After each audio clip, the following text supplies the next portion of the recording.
కాదు. ఓకే. అనసూయ విషయంలో పురుష భావజాలాన్ని చూపిస్తున్నారా జనాలు? 100% పురుష భావజాలమే చూపిస్తున్నారు. వీడికి సపోర్ట్ చేస్తున్న ప్రతి ఒక్కరు ఆ పురుష భావజాలం చూపిస్తున్నట్టే కదా. ఎవరికి వీడు సపోర్ట్ చేస్తున్న చెప్పేసి వాళ్ళు? చెప్పి చెప్పనట్టు వినట్టు ఎక్కడైనా అతనిలో పశ్చాత్తాపం ఉందా? లేదు. ఎందుకంటే ఇతను ఒక యాంటీ హిందూ, చాలా సార్లు యాంటీ హిందూ కామెంట్స్ చేశాడు. ఉపమానాలు తీసుకునేంత గొప్పోడేం కాదు. ఉపమానాలు ఏదో పెద్దవాళ్ళు రామాయణ మహాభారతాలు తెలిసిన వాళ్ళు మాట్లాడాలి. అసలు దాని గురించి తెలియనోడు ఉపమానాలు తీసుకొని మాట్లాడకూడదు. బైబిల్లో అని చెప్పాడు కదా, క్రిస్టియానిటీలో మహిళలకు ఉన్నంత స్వేచ్ఛా స్వతంత్రాలు ఎక్కడా లేవని వాళ్ళని ఎగ్జాంపుల్ గా తీసుకొని చెప్పాలి.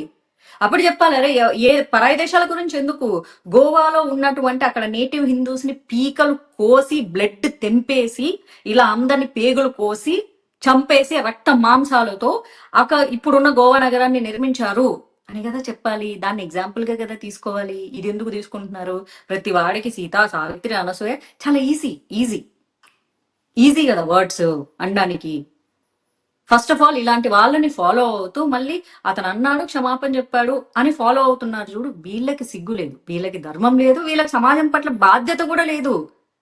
అంత బాధ్యత ఉన్నవాడైతే మరి వీడి గురించి క్వశ్చన్ చేయాలి కదా. అరే అన్వేష్గా ఎందుకురా పోయిన ప్రతి దేశంలో ప్రాస్టిట్యూషన్ల దగ్గరికే పోతావు? నువ్వేంట 14 ఏళ్ల అమ్మాయికి నువ్వు డబ్బులు ఇచ్చి నువ్వు పడుకున్నానని చెప్తావు? నువ్వేం మనిషివి? 14 ఏళ్ల అమ్మాయి అంటే చిన్న పిల్ల, పోక్సో కిందికి వస్తుంది అది. ఆ అమ్మాయికి నచ్చినా నచ్చకపోయినా, డబ్బులకు వచ్చినా డబ్బులకు రాకపోయినా he did a POCSO thing. మరి దీని గురించి మాట్లాడరా? ఇతను హీరో అయిపోయాడా? ఎలా అయ్యాడు? 14 ఏళ్ళు 15 ఏళ్ల పిల్లలతో. అనసూయ మీద కమాండింగ్ ఇలాంటి మాటలు మాట్లాడేటప్పుడు మనోడు పాపలు బంతులు అని చెప్పేసి బీచ్ బిక్నీలో మరి అనసూయ బట్టల మీద కామెంట్ చేసేవాళ్ళు. ఇదే అన్వేషు అవే బికినీలు వేసుకున్న పాపల్ని వీడియోలు చేసి జూములు పెట్టి వెనక నుంచి ముందు నుంచి చూపిస్తుంటే మరి ఈడి మీద ఎందుకు కామెంట్ చేయరు? ఎందుకు చేయరు మీరు చెప్పండి. అదే పని ఇతను చేస్తున్నాడు కదా. ఏ దేశపు మహిళ అయినా మహిళే కదా. ఏ దేశపు మహిళలైనా వస్తువుగా చూడకూడదు కదా. ఏ దేశపు మహిళకైనా, భారతదేశంలో మహిళకు అవే అవయవాలు ఉన్నాయి, పక్క దేశం మహిళకు కూడా అవే అవయవాలు ఉన్నాయి. మరి ఈ దేశం మహిళ ఒక్కటే సంస్కృతి సంప్రదాయాలు ఫాలో అయినప్పుడు పక్క దేశం మహిళను నువ్వు ఎలాగైనా చూడొచ్చా? దీనికి సమాధానం చెప్పండి. మరి దాన్ని ప్రశ్నించేటోళ్ళు దీన్ని ప్రశ్నించండి. Yes Anvesh correct, Anvesh correct, Anvesh correct అని ఇప్పుడు దాకా ఎగిరినోళ్ళు ఇప్పుడు ఎగరమని చెప్పండి. ఇప్పుడు అన్సబ్స్క్రైబ్ చేస్తున్నారు కదా. ఇప్పుడు అన్సబ్స్క్రైబ్ చేస్తున్నారు కదా.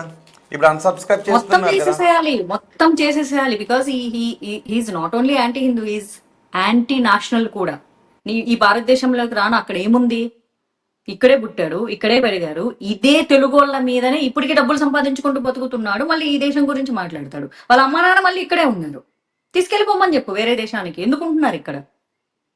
ఈ దేశంకి ఎప్పటికీ తిరిగి రాడంట. తిరిగి రావద్దు, ఇతను బ్యాన్ చేయాలని మేము కూడా కోరుకుంటున్నాం. ఫస్ట్ అందరూ అన్సబ్స్క్రైబ్ కొట్టేసేస్తే ఆటోమేటిక్ అన్సబ్స్క్రైబ్ కావు, రిపోర్ట్ కొట్టాలి. రిపోర్ట్ కొడితే ఇగో ఇందాకే ఒక అమ్మాయి, ఒక తెల్ల అమ్మాయి, ఆ అమ్మాయి మన భారతదేశం సిటిజన్ కాదు, కానీ మన భారతదేశ ధర్మాన్ని ఫాలో అవుతుంది. ఇతనికి అన్ని దేశాలు ఆ దేశం వీసా క్యాన్సిల్ చేయండి అని పెట్టింది. కనీసం ఒక తెల్ల పిల్లకు ఉన్నంత రెస్పెక్ట్ భారతదేశం మీద భారతీయులకు, తెలుగు వాళ్ళకు లేదు. చూడండి సిగ్గులేనిది అతన్ని ఫాలో అవుతున్న వాళ్ళకి. ఓకే, మీకు ద్రౌపది సీతమ్మ గురించి మాట్లాడినందుకే అతని మీద కోపమా? టోటల్ అతని కంటెంట్ అంటే అతని కంటెంట్ అంటేనే కోపం. Not only Draupadi. ఇప్పుడు కాదు, నేను మీకు చెప్పాను, 2 నెలల క్రితమే అతని మీద వీడియో చేశా. భారతదేశం ఎప్పుడు పాకిస్తాన్ బూచీలాగా చూపించి బతుకుతూ ఉంటుంది అని. అతను వీడియో చేసిన జస్ట్ 20 daysకే ఆ బూచీలే ఢిల్లీలో బాంబ్ బ్లాస్ట్ చేశారు. ఆ బూచీలే విషం పెట్టి 1,50,000 మందిని చంపాలనుకున్నారు. ఆ బూచీలే తనకి తాను ఆత్మాహుతి చేసుకొని చచ్చిపోయారు ఈ దేశంలో వాళ్ళ ఇన్ఫ్లుయెన్స్ తో. సో దెర్ ఇస్ నో బూచీ. అండ్ ఈ దేశంలో చెత్త ఉంది, డర్ట్ ఉంది, పొల్యూషన్ ఉంది అని మన దేశం గురించి నీచంగా మాట్లాడాడు. అండ్ మన దేశము రేపిస్ట్ దేశం అంట. సో ఎక్కడ మన స్థానం 93వ స్థానంలో ఉంది రేపులు. మన దేశంలో జనాభా ఎంత? 140 కోట్ల మంది జనాభా. అందులో సివిలైజ్డ్ కల్చర్ ఉన్న జనాభా ఎంత? ఇతను చెప్పిన సోకాల్డ్ డెవలప్డ్ కంట్రీస్ రేపులు చేయడంలో నంబర్ 1 ఉన్నాయి. అంటే మన దేశం ఎక్కడో 93వ స్థానంలో ఉంది కదా. అన్అఫీషియల్ గా ఎవరు కేసులు పెట్టకపోయినా, ఒకవేళ పెట్టినా ఇంకొక 5% పెరిగినా సరే 80వ స్థానంలో ఉందంటే ఇంకా మన భారతదేశంలో ఆడపిల్లల్ని రెస్పెక్ట్ చేస్తున్నారనే అర్థము. ఇతను చెప్తున్న సో కాల్డ్ డెవలప్డ్ కంట్రీస్ మరి 93వ స్థానంలో భారతదేశం ఉంది. ఇంకొక 5% మనం కేసులు పెట్టారు అనుకొని వేసుకున్నా సరే కాదబ్బా 15% వేసుకున్నా 80% ఉందంటే 80వ స్థానంలో ఉందంటే మిగిలిన 80 స్థానాలకు ముందున్న దేశాలన్నీ వీడు తిరుగుతున్నాడు కదా. ఈ దేశంలో తన కూతుర్ని కంటే ఈ దేశంలో రేపు జరుగుతుందంట. ఇంత నీచంగా ఈ దేశం గురించి మాట్లాడాడు. ఇలాంటివన్నీ ఫాలో అవుతున్నారు. మళ్ళీ వీడి కింద నిజమే భయ్యా మన దేశంలో మనకు అసలు సేఫ్టీ లేదు అని కామెంట్లు పెట్టేటోడు. ఇళ్లలో పాప అక్క చెల్లెలు లేరనుకుంటా, వాడికి పెళ్ళాం పిల్లలు లేరనుకుంటా. అలాంటి అందరు బేవర్స్ ఎదవగాలందరూ లేకపోతే పాకిస్తాన్ ప్రేమికులందరూ ఇన్ని ఫాలో అవుతున్నారు అనుకుంటా. మరి దేశం గురించి ఇవన్నీ యాంటీ నేషనల్ కామెంట్స్ కాదా? ఈ దేశంలో రేపిస్టులు తన కూతుర్ని కంటే తన కూతురికి సెక్యూరిటీ ఉండదంట, అందుకని ఈ భారతదేశానికి తిరిగి రాడంట. మరి దీన్ని ఏమంటారు? ఇలాంటి వాడిని ఫాలో అవుతున్నారు. సో వీడిని ఫాలో అయ్యే వాళ్ళకి నాకు తెలిసి కూతుర్లో అంటే వీడిని ఫాలో అయ్యే వాళ్ళు ఎవరికి నాకు తెలిసి కూతుర్లోనే ఉండరు, లేకపోతే వాళ్ళ కూతుర్లకు మానభంగాలు జరిగి ఉంటే ఏడుస్తూ వీడిని ఫాలో అవుతూ ఉండింటారు. లేకపోతే వీళ్ళ పిల్లలందరూ ఎవరెవరైతే వీడిని ఫాలో అవుతున్నారో వీళ్ళ పిల్లలందరినీ రేపులు చేసి ఉంటారు. అందుకని వాళ్ళందరూ కూర్చొని అన్వేష్ గారికి సపోర్ట్ చేసుకుంటూ ఉంటారు. కాదు మా పిల్లలు నేను కామెంట్స్ కాదు, అతను చేశాడు. తీయండి, అతని వీడియోలు తీయండి. భారతదేశానికి నేను తిరిగి రాను, భారతదేశంలో రేపులు చేస్తున్నారు, రేపొద్దున నా కూతురు పుడితే తన్ని కూడా చేస్తారు కాబట్టి నాకు భారతదేశంలో సెక్యూరిటీ లేదు, సేఫ్టీ లేదని అతను కామెంట్లు చేశారు. ఇప్పుడు అతన్ని ఫాలో అవుతున్న వాళ్ళందరి ఆడబిడ్డలు ఎవరెవరైతే ఉంటారో వాళ్ళందరికీ రేపులు జరిగి ఉంటాయి. అందుకే ఇతనికి సపోర్ట్ చేస్తున్నారు. ఎస్, ఇది పెద్ద కామెంటే. ఆ ఫ్రస్ట్రేషన్ తో ఇతనికి సపోర్ట్ చేస్తూ ఉండింటారు ఈ భారతదేశంలో చాలా మంది. కాదు మా వైఫ్లు సేఫ్, మా గర్ల్ ఫ్రెండ్ సేఫ్, మా sister safe, my daughter safe అనుకున్న వాళ్ళందరూ అతన్ని అన్సబ్స్క్రైబ్ కాదు, రిపోర్ట్ కొట్టండి ఫస్ట్.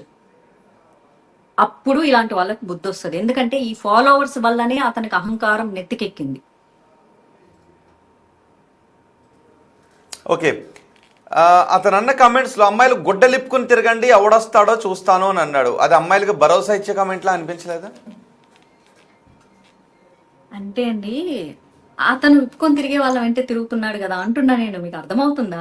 అతని వీడియోల నిండా మీరు చూడండి, థంబ్నెయిల్సే చూడండి. నాగబాబు మాట్లాడినా అనసూయ మాట్లాడినా కూడా అవే కదా. అమ్మాయిలు డ్రెస్సుల గురించి ఎవడయ్యా ఎందుకయ్యా మాట్లాడతారని నాగబాబు అన్నారు. మేము విప్పుకుని తిరిగితే మీకెందుకు, వీడియోని ఎంజాయ్ చేయండి. అసలు బట్టలు అనేది ఒక మ్యాటర్. ఒకసారి ఆ వీడియో ప్లే చే శ్రీకాంత్, ఒకసారి ఆ వీడియో వినండి. అనసూయ కంటెంట్ కోసం,